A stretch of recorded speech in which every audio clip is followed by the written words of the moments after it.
청취자님 환영합니다.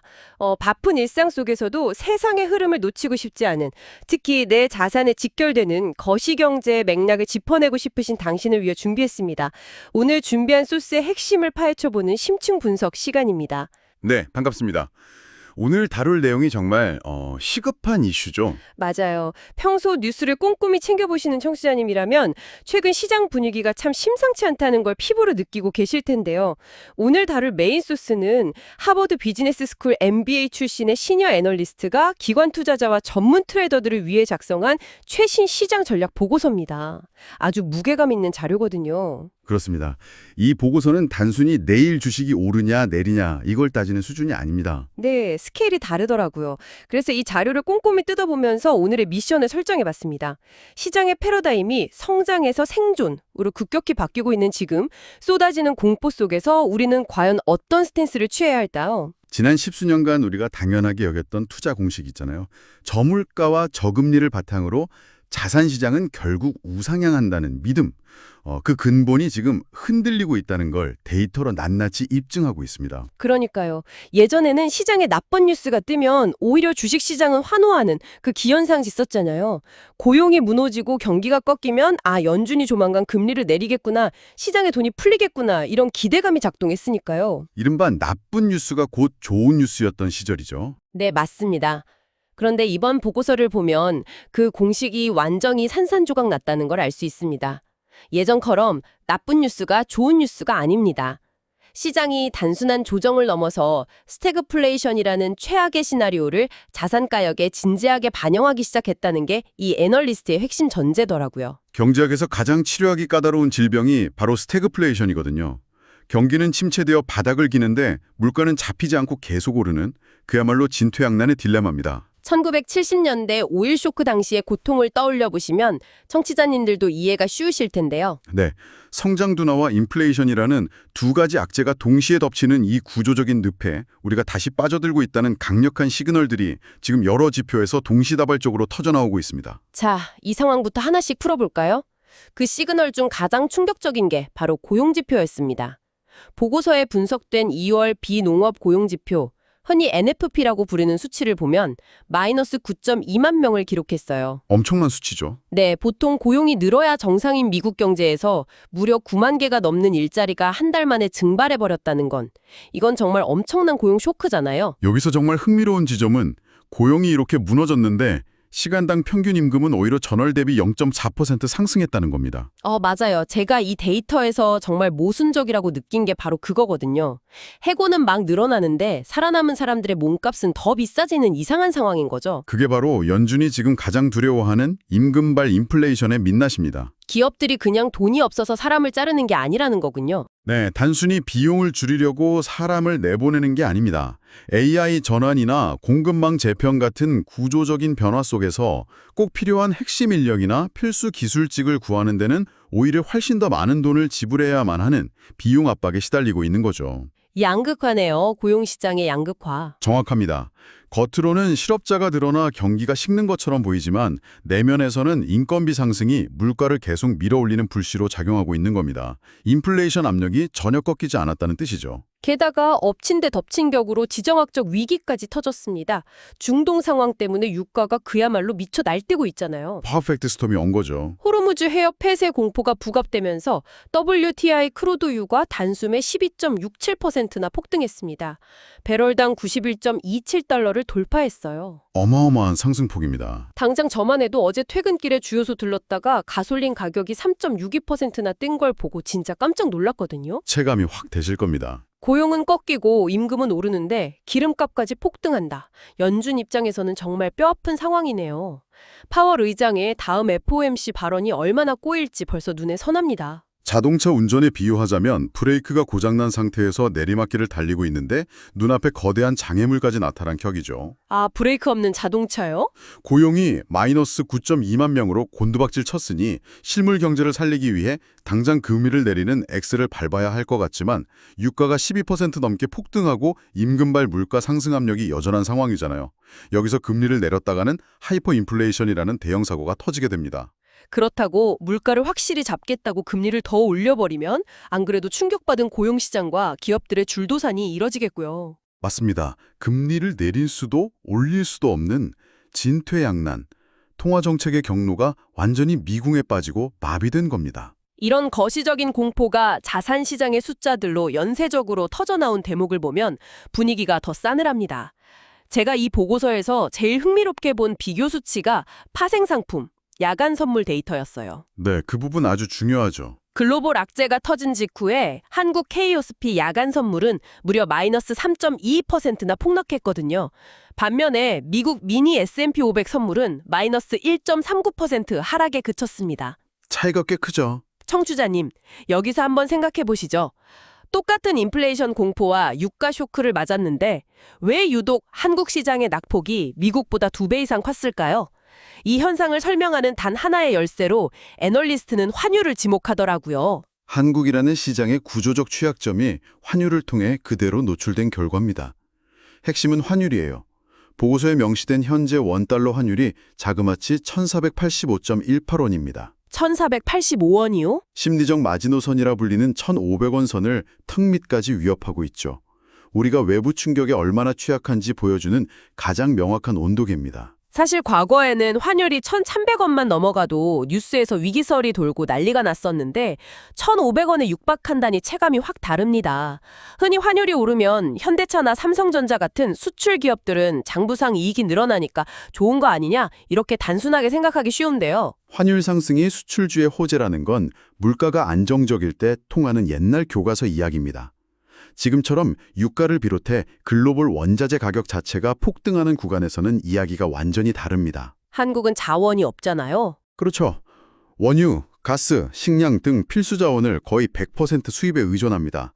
환율이 1,500원에 육박한다는 건 밖에서 사와야 하는 모든 수입 물가가 치솟는다는 뜻이고, 이는 국내 인플레이션을 치명적으로 악화시킵니다. 아, 악순환의 시작이군요. 네, 물가가 이렇게 오르니 한국은행은 경기가 아무리 나빠도 선제적으로 금리를 내릴 수가 없습니다. 미국과 금리 차이가 벌어진 상태에서 원화 가치가 계속 떨어지면 외국인 투자자들 입장에서는 한국 주식에 들고 있는 것 자체가 가만히 앉아서 환차손을 입는 구조가 돼버립니다. 꼬리에 꼬리를 무는 악순환이네요.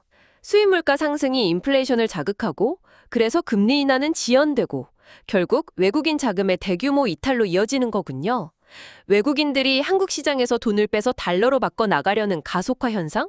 이른바 셀코리아가 코스피 선물을 미국보다 훨씬 더 크게 끌어내린 근본 원인이었네요. 명확한 분석입니다. 반대로 돈이 몰리는 곳을 보면 시장의 공포가 얼마나 극심한지 알 수 있습니다. 금 가격이 5일 81.3달러로 무려 2.02%나 오르면서 역사적 고점 부근에서 강세를 보이고 있더라고요. 종이화폐 가치를 못 믿겠으니 가장 원초적인 안전자산으로 피신하는 전형적인 패닉 장세의 모습이죠. 파생상품 시장의 세부 데이터를 뜯어보면 상황은 한층 더 심각합니다. 이 보고서에서 제가 가장 주목한 부분이 전일 미결제 약정 대비 거래량 변화를 분석한 대목인데요. 미결제 약정이요? 네. 선물이나 옵션 시장에서 미결제 약정이 늘어나면서 하락 방향의 거래량이 터졌다는 건 단순히 들고 있던 주식을 손절매하는 수준이 아니라는 뜻입니다. 거대 자금을 굴리는 기관과 전문 트레이더들이 시장이 더 하락할 것이라는 쪽에 완전히 새로운 신규 베팅을 대규모로 쏟아붓고 있다는 의미죠.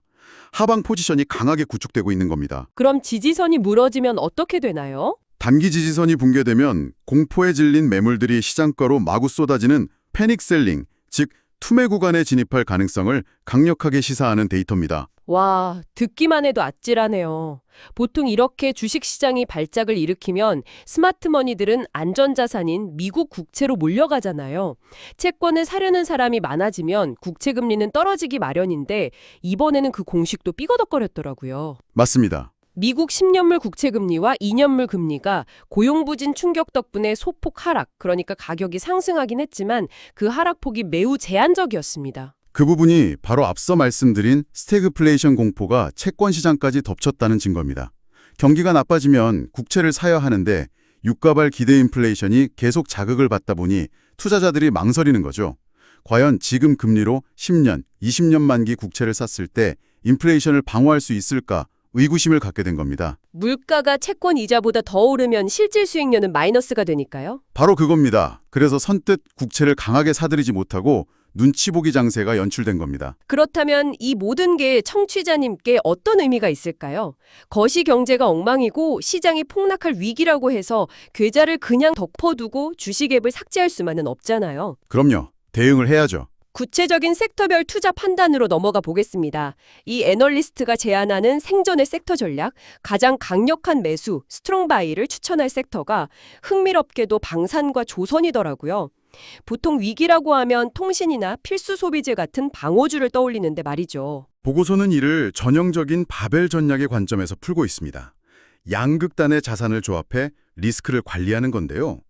글로벌 분쟁이 심화되고 각자 도생의 시대가 열리면서 무기와 군함 등에 대한 수요는 폭발적으로 증가할 수밖에 없는 구조적 성장기에 진입했다는 분석입니다. 지정학적 리스크의 직접적인 수혜주라는 거군요. 네, 현재 시장을 짓누르는 가장 큰 리스크인 지정학적 위기를 오히려 이익으로 취한할 수 있는 공격수 역할을 방산과 조선이 해준다는 거죠. 다만 여기서도 맹점을 짚어냅니다. 어떤 리스크가 있나요? 전쟁이 너무 장기화되면 무기나 배를 만드는 데 들어가는 철강 같은 원자재 비용이 걷잡을 수 없이 상승합니다. 그러면 매출은 느는데 이익률은 훼손되는 수익성 압박 리스크가 발생할 수 있다는 점을 균형 있게 전달하고 있습니다. 무기 팔아서 돈을 벌어도 재료비가 더 들면 남는 게 없을 수 있으니 원자재 추이를 꼼꼼히 트래킹하라는 거군요. 이어서 중장기 매수 섹터로 지주사를 꼽은 부분도 살펴볼까요? 지주사도 모멘텀이 있죠. 요즘 자사주 소각 의무화 같은 주주 환원 모멘텀 때문에 지주사들이 꽤 주목받고 있잖아요. 한국 시장의 만성적인 디스카운트를 해소하기 위해 기업들이 스스로 가치를 높이려는 움직임은 확실히 긍정적인 트리거입니다. 하지만 보고서는 정치적인 변수를 냉정하게 따져보라고 조언합니다. 정부가 추진하는 이른바 주가 누르기 방지법 같은 주제들의 입법 실효성이 변수라는 거죠. 법안이 국회 문턱을 못 넘으면 어떻게 되나요? 법안 통과가 지연되거나 알맹이가 빠진 채 흐지부지 된다면 지금 주가를 떠받치고 있는 주주 환원 모멘텀은 순식간에 신기루처럼 사라질 수 있습니다. 기대감만으로 섣불리 베팅할 장세는 아니네요. 다음으로 시장에 흔들릴 때 버팀목 역할을 해줄 방어 및 분할 매수 섹터로 은행과 증권주가 거론됐습니다. 금융주 전략도 아주 흥미롭죠. 은행주는 무려 6.2%라는 매력적인 고배당률을 내세우고 있어요. 금리가 높은 수준으로 유지되면 은행들의 순이자 마진도 개선될 텐데 여기서도 리스크가 있나요? 6.2%의 배당은 현금 흐름 측면에서 엄청난 유혹이죠. 하지만 보고서는 은행의 재무제표 이면에 숨겨진 폭탄을 보라고 경고합니다. 바로 홍콩 ELS 사태로 인한 천문학적인 과징금 배상 문제, 그리고 대손 충당금 이슈입니다. 아, 대출 부실화에 대비해 쌓아두는 돈이요. 네, 실물 경기 침체로 자영업자와 기업들이 흔들리면 선제적으로 대규모 대손 충당금을 쌓아야 합니다. 배당 수익률표만 보고 들어갔다가는 은행들이 부실을 메우느라 이익이 급감하고 결국 배당 삭감으로 이어지는 뒤통수를 맞을 수 있다는 차가운 분석입니다. 증권주 분석도 아주 디테일하더라고요. 시장 변동성이 커지면서 주식을 사고 파는 거래대금은 150조 원을 돌파했습니다. 보고서에서는 거래대금 10조 원이 변동할 때마다 주요 증권사들의 자기자본 이익률, ROE가 자그마치 2%포인트나 출렁인다는 수치를 제시했어요. 막연히 거래가 느니까 증권사가 돈을 벌겠지. 이런 접근이 아닙니다. 철저하게 이익 창출 능력 기반의 밸류에이션을 계산해서 분할 매수하라는 구체적인 가이드라인이죠. 그렇다면 우리가 미래 성장의 엔진이라고 믿어 의심치 않는 IT와 반도체 섹터는 어떨까요? 여기는 당장 사라는 게 아니라 조정 시 매수 의견을 냈네요. AI 산업의 성장이라는 구조적 트렌드를 부정하는 건 아닙니다. 유효하죠. 하지만 지금 주가 위치가 실제 펀더멘털보다 과도하게 앞서 달려나간 단기 이격 조정 구간에 진입했다고 봅니다. 기술적인 과열뿐만 아니라 악재도 겹쳐 있잖아요. 네, 미국 정부가 AI 칩 수출 규제의 고삐를 점점 더 세게 쥐고 있고 앞서 이야기한 고용 쇼크와 인플레이션으로 인해 수요가 위축될 가능성이 큽니다. 스마트폰이라 PC가 안 팔리면 결국 반도체 주문도 줄어들 테니까요. 폭풍우가 몰아칠 때 억지로 잡지 말고 가격이 충분히 합리적인 수준까지 떨어질 때를 기다리라는 겁니다. 지금은 성장이 아니라 생존의 시간입니다. 자, 청취자님, 지금부터가 이 보고서에 담긴 구체적인 포트폴리오 가이드, 트레이더를 위한 실전 해지 및 대응 가이드입니다. 주식 비중에 대해서 아주 단호한 권고가 내려졌죠. 무조건 현금 비중 30%를 사수하라. 이 권고를 강력하게 전달하고 있습니다. 사실 코스피 PBR이 0.86배까지 떨어졌다는 뉴스가 매일 나오잖아요. 역사적 저점인데 일반 투자자라면 물타기를 할 타이밍에 현금을 30%나 들고 있으라니 꽤 공격적인 전략 같습니다. 주식시장에서 싸다는 것만으로는 주가가 오를 이유가 되지 못합니다.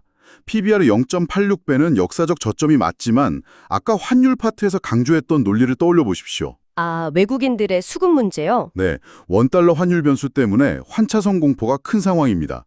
외국인의 셀코리아가 멈추고 환율이 안정화되는 걸 눈으로 확인하기 전까지는 싸다는 이유만으로 섣부른 진입을 경계해야 한다는 조언입니다. 파생상품 쪽을 활용한 해지 전략은 훨씬 더 적극적입니다. VIX, 즉 변동성 지수가 급등하는 상황을 활용한 변동성 매수 전략과 함께 포트폴리오의 20% 수준까지 하방 리스크 해치용으로 풋옵션 매수를 확보하라는 팁을 공유했어요. 자산 보호를 위한 강력한 보험 가입을 주문한 겁니다. 풋옵션 매수는 정해둔 가격에 자산을 팔 수 있는 권리를 사는 거거든요. 스태그플레이션 공포가 현실화되어 지수가 폭락하더라도 현물 주식에서 난 손실을 옵션 수익으로 메꿀 수 있는 거죠. 20%나요? 네, 자산의 20%를 하락 방어형 상품에 할당하라는 건 지금 시장의 하방 꼬리 리스크가 그만큼 치명적이라는 반증입니다. 테마주도 선별을 줬는데 우주항공, 방산, 로봇 섹터였습니다. 이들의 교집합이 전부 국가 단위의 수요가 발생하는 곳들이더라고요. 거시경제가 흔들려 개인 소비자들이 지갑을 닫아도 국가 안보나 미래 패권을 위한 국방 예상 투자는 멈출 수 없으니까요. 단기 변동성과 무관하게 실적으로 증명될 것이라는 분석입니다. 이 대목에서 중요한 질문을 던져봐야 합니다. 이 보고서의 대미를 장식하는 가장 섬뜩한 최악의 시나리오가 있었잖아요. 네, 호르무즈 해협 마비가 장기화되어 브렌트유 기준 150달러를 돌파하는 상황을 가정했습니다. 유가 150달러면 상상조차 하기 싫은 숫자인데요. 애널리스트는 이를 단순 조정을 넘어 글로벌 경제 시스템 붕괴 리스크를 동반한다고 차분하게 경고하고 있습니다. 글로벌 공급망 마비, 기업 연쇄부도 이런 극단적인 리스크를 배제할 수 없다는 거죠. 오늘 저희가 준비한 심층 분석은 여기까지입니다. 청취자님, 오늘의 핵심 요약은 명확합니다. 지표의 단기 반등에 일희일비하지 마시고요. 가장 먼저 유가 추이와 환율 안정을 체크하시기 바랍니다. 숫자로 증명되는 저평가 우량주인 증권, 은행, 지주, 그리고 지정학적 수혜주인 방산 중심의 방어적 포트폴리오 구축의 핵심입니다. 청취자님께서도 방송이 끝난 후 스스로 본인 포트폴리오의 방어력을 꼭 점검해 보시길 권해드립니다. 저도 당장 체크해봐야겠습니다.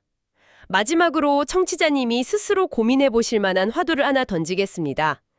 오늘 자료를 보면 단기 변동성 속에서도 유일하게 살아남는 섹터가 우주항공, 방산 등 국가 단위의 수요가 뒷받침되는 곳들이었죠.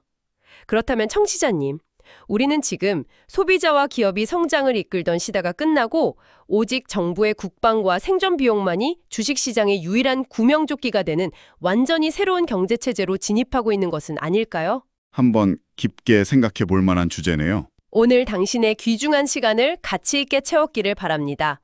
험난한 투자 여정에 오늘의 분석이 튼튼한 방패가 되길 응원하며 여기서 인사드리겠습니다. 감사합니다. 감사합니다. 좋아요, 구독 부탁드립니다. 감사합니다.